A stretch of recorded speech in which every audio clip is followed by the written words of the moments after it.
guys, Jay here. Welcome to Models Memories Weekly, episode 52. Models Memories is a show about nothing, and it is filmed in front of a live studio audience. This is a show where I talk about my painting, modeling, and Wargaming experiences from the week. Now you might think to yourself, Jay, you put out 3 YouTube videos a week and you stream every single night. Ow. Could you have more to say? Well, I do, and here goes. This week was the craziest week in Wargaming I've ever had in my life. We're working on a project right now that is the biggest one we have ever done in the shortest turnaround we've ever done. And literally every night I was up until 3 or 4 o'clock in the morning. I pulled one all-nighter. I was using my airbrush and my spray paint cans so much that literally my index finger was like hurt. It really hurt. But it was also fun and we got a lot accomplished and it all worked out great. I didn't learn something about myself, but I had a fun experience where when I am exhausted, I get very paranoid. That's just what happens to me. And so I had a really fun experience where it was like, 3 or 4 o'clock in the morning and I'm like, okay, I can feel the paranoia setting in. It's a symptom of mine. And I know why I'm feeling this. But I'm also pretty sure there's a murderer in the other room. It was quite a week. Literally, I was so focused on painting and filming and getting things ready and writing that I couldn't listen to audiobooks, I couldn't watch TV or anything. I just had to have music going. I don't listen to a ton of music. I love music, but I don't listen to it a lot. But I had to have music going just to keep myself like pumped up and energized and working. It has been quite a week, but I'm very excited for the video to come out. It should be amazeballs. Holy cow. So I didn't get a lot or any personal hobbying done, but I did keep informed on the news. And one thing I thought was really funny is we got a Warhammer community article about the new Eldar, and this could potentially be an example of Games Workshop listening to the fans. So when the Codex cover art was revealed, we got a glimpse of an Autarch with a very specific loadout, and everybody was super pumped, sort of. But then when the actual Codex came out, it was revealed that that was an illegal build. You could not have an Autarch with swooping hawk wings, a star glaive, a Reaper launcher, and the Mana Blasters. Mana Blasters, of course, being the greatest name of all time for a projectile weapon. And so Warhammer community just put an article saying that there is going to be, or there is a new updated data slate that has that as an actual buildable option, which I think is really funny. I don't know if that is a practical loadout, but it was just kind of interesting that literally the model on the cover you could not build with the rules available. So it's interesting that they fixed it. And now everybody has to take a little Sharpie and write in their codex, which actually I think is fine. I remember really enjoying going through every time Games Workshop would put out an FAQ or an errata, I would have it open on my computer and then I would go through my codex and Sharpie it in and highlight and cross things out. I actually really got a kick out of that. I enjoyed it. But it is frustrating, especially if you're not like really keyed into Warhammer, because like back then I was, and so I would be aware of a new rules change for my faction. Whereas now it's a little bit frustrating. Like if somebody was, getting into 40K today, they wouldn't know that the Autarch information was out of date and that it could be updated. But it is kind of interesting and fun. Now you can, of course, give your Autarch the Mana Blasters. And really, it's this. It did the rounds on YouTube that this is an illegal build. It's probably not necessarily Games Workshop listening to the fans, but just fixing an error in the layout of the codex. Clearly, the artists involved were not on the same page with the rules writers. But all is well because now the Autarch can take anything. But I really like it when you can build your HQ exactly how you want it. Especially it seems like with these Eldar, because they have so many different options. I mean, swooping hawk wings for a 16-inch move, or you can have the warp spider jump pack, or you can have the howling banshee screamer mask, or you can have the Mana Blasters. Like, you can create your Autarch exactly how you want it to be. I guess the only thing missing would be maybe putting it on a jet bike, but I feel like the swooping hawk wings are pretty much do the exact same thing. They'd probably just get a wounds bump if they could take a jet bike. But overall, very, very cool thing to see. And speaking of very, very cool things to see, Games Workshop dropped a new animation on us, and it's not on Warhammer Plus. Games Workshop has done this in the past. They've always come out with periodic animations. One of my favorites being, of course, their April Fool's Day Primaris Lieutenants, the movie. That one's probably my favorite. It's hilarious, but the trailer for 8th edition with the Space Marine Sisters of Battle and Necrons was super badass. I really liked the animated trailer for Kill Team 2 with the Krieg Guardsmen and Orcs or Commandos. Yeah, they periodically have made animations, but I don't believe we've seen one since Warhammer Plus. But they came out with an animation called The Armoring of a Space Marine, and it's a pretty badass animation. It gave me big Iron Man 1 vibes, as all of the parts are just being laid onto the Space Marine and like drilled in, and big giant needles are stabbing into them. It's really, really cool. And I'm really glad that it's not on Warhammer Plus, because I don't think everything should be on Warhammer Plus. I don't know if anything should be on Warhammer Plus, but it was a really, really cool animation. And it's great that Games Workshop is going to be continuing to put out regular old animations on their websites. I mean, their YouTube channel should be the biggest wargaming YouTube channel out there. I mean, how could it not be? But Squidmar is probably going to overtake them, which is kind of, I don't know, sad, hilarious, frustrating, confusing. I mean, I think a big problem with their YouTube channel is they have some really cool content, like animations, how to paints, but then they have a bunch of like kind of dumb, like codex trailers and nonsense videos. So that kind of, the ups and downs of their content probably hurts them a lot. Really, they should almost make two channels. One like Warhammer News and Warhammer's got all the good stuff that like people might want to watch while they're painting and modeling. And then like Warhammer News is just, you know, oh, we're coming out with a new Eldar Codex. Hey, look at this new thing that's going on. Boop, boop, boop, ba. That would probably be what I do. And Games Workshop, if you're interested, I am available as a consult. I work cheap. But speaking of animations, we here at Eons of Battle are putting out animations. We had our first animation this last Sunday, and we're going to be coming out with a lot more. These animations have been done for us by the wonderful artist Liqerise. She did our new animated intro, which I absolutely love. The orc spilling. You already watched it. The orc spilling the Null Oil. It's great.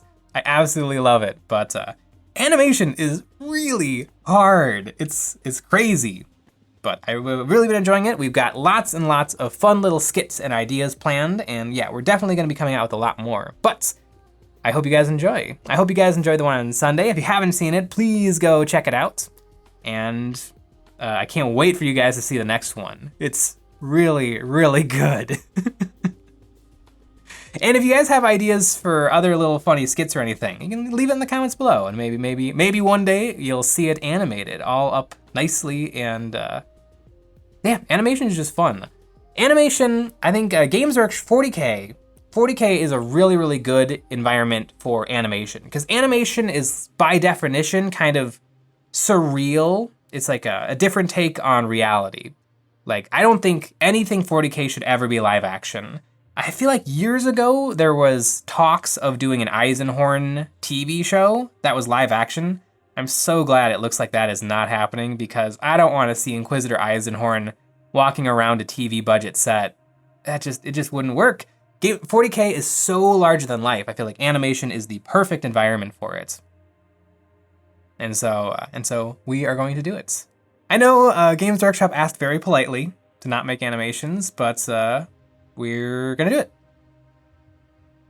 And speaking of Games Workshop, I'm not usually one for the rumor engine, but I do appreciate when they show off something where they just kind of show it off. Like, it's not just an elbow and you're like, that could be anything in the whole world.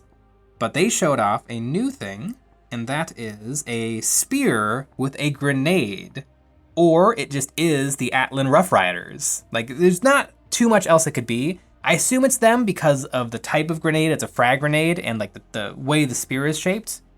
It's probably not going to be Krieg riders, especially since Forge World still sells the creepy, like, furless gas mask wearing horses for the Krieg. And so it's really, really cool to see almost certainly that the Rough Riders are going to come back. If I had to guess, it won't be Krieg Rough Riders. It probably won't be Atlan Rough Riders. It'll probably be Cadians riding horses, carrying frag grenades on spears, which is plenty cool enough. I really, really like cavalry. It's a fun in-between troops and vehicles. Having a squad of like 3 or 5 or 10 guys on horseback just sounds like a lot of fun. And this is further demonstration that things that have moved to Legends are not necessarily dead and gone. They can come back with new models and new kits. So I'm very excited to see what those look like. The last 40k cavalry they came out with, the Skitarii Cowboys, who I absolutely love. 40k is very serious business, and I love that they came out with Skitarii, who literally have like Wild West carbines and, 6-shot revolvers on horsebacks, and they literally have like duster jackets and scarves. Like, they're literally cowboys, and I absolutely love it. So I can't wait to see what they do with the new Rough Riders. Yeah, I guess they'd probably, how would a squad of grenades on horsebacks work? Maybe I need to investigate the old Atlan Rough Rider rules, but I remember in 6th edition there used to be special rules that came into effect on the charge, and then in further subsequent rounds of combat, you would just be striking with a different toughness. So I think orcs used to have something like this, where the turn they charged, they got a huge buff to their damage potential and number of attacks. And then as combat continued, it went back to normal. And so I could totally see these Rough Riders having a similar rule, where on the turn they charge in, maybe they get to use their grenades, and so, their damage goes to, it goes to like toughness 4 or something, and then on subsequent round of combats, they're just stabbing with the spears. I could totally see something like that working really well. Yeah, I think Rough Riders are going to be really, really cool. And it's interesting to see the Guard get something, because I feel like the Guard have been... I feel like they haven't been shown the love, I don't want to say that they deserve, but they haven't gotten enough. I mean, in terms of the Imperium of Mankind, it should be Imperial Guard on top, because Imperial Guard are literally, there's probably 1,000 Imperial Guardsmen to every one Sister of Battle, and probably, 100,000 Guardsmen to every one Space Marine. And yet Space Marines and Sisters of Battle and Custodes and Grey Knights and Death Watch always seem to kind of get the focus, and the Imperial Guard are just kind of, yeah, they're over there doing their thing, whatever. But I would really like to see a really, really nice Guard refresh. I think a big problem with the Guard is that they're not the Space Marines. I mean, the Space Marines, a simple color swap instantly turns them from chapter to chapter to chapter, where the Guardsmen, I mean, you can't really just head swap and be done, because a Cadian body and a Death Corps of Krieg or an Elysian drop troop or a Maccabean Janissary, all of these guys look really, really different. And so I think it's okay to leave things as you got the Cadians, you have the Catachan, and that's kind of it from Games Workshop. But there is tons of wonderful, wonderful conversion kits and bits available from Victoria Miniatures. Anvil Industries has some really, really good Guard conversion parts. And of course, infinite 3D printing options out there. So, as we're getting these new Rough Riders, I'm sure plenty of people will have alternative cavalry bodies available for whatever esoteric guardsman faction that you really, really enjoy. So I think if Games Workshop gives us the bulk of what we need, and then all of these little companies can kind of fill in the gaps, I think the Guard will be in a really, really good spot. But Jay, it won't be tournament legal. Who plays in tournaments? If you're someone who really wants to play in official Games Workshop tournaments, I feel like you're also probably not going to be somebody who also wants to have a perfectly realized Vostroyan Firstborn Imperial Guard army. There might be a few people out there who, that chart aligns where you really, really like lore and conversion and kit bash, and you really like playing really, really well, I don't know. I don't think it's that big a deal. Tournament play is a really, really small part of the hobby, but kit bash, conversion, building, and painting is a very huge part of the hobby. So I think as long as Games Workshop provides us the base that we can build off of, I think everything will work out great.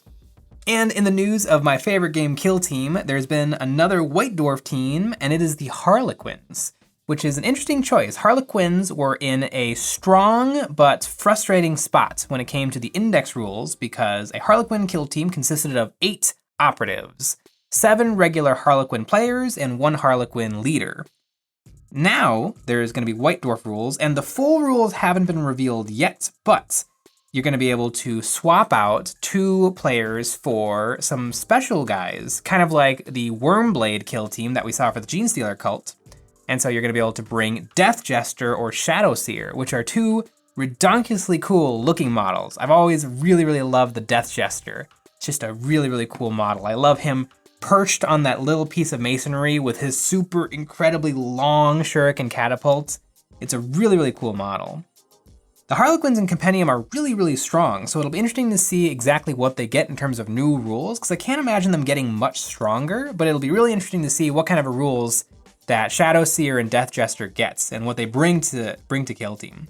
But this is also going to be super great because it means that instead of having to buy 2 boxes of Harlequin players and then just having 4 leftover guys, you'll now be able to buy 1 box of Harlequin players and then either Death Jester or Shadow Seer, and that will be really cool. That'll probably get me into Harlequins because I really, really want them, almost mostly for the painting challenge. I know Harlequins are one of those paint jobs where, like, God, you just can't. Freehanding all of those little checkers and stuff. But I think my painting skills have finally evolved that I might be able to do it. And having to paint fewer bodies and getting to paint some of my favorite models that I don't have a good excuse to buy. Now I do have a good excuse to buy them. So I will definitely be picking up these rules and some Harlequins for Kill Team. Because I don't have nearly enough kill teams. But speaking of kill teams I also have merch! EOB merch, we have t-shirts and very, very comfy sweatshirts available with some fun hobby-related designs. But if merch isn't your thing, we also have a Patreon. It's the best way to support us making videos. And over there, you're gonna get some behind the scenes, voting what models I paint live here on YouTube, a live hobby hangout every week, and a whole bunch of super awesome terrain STLs. What an absolutely insane week. It was a week of discovery. I discovered things about myself. I discovered things about the hobby, and I was up for far, far too many hours. So this week is now going to be my recovery week, and then next week should be right back to normal. It's also Adepticon. Woo! All right. Thanks for watching.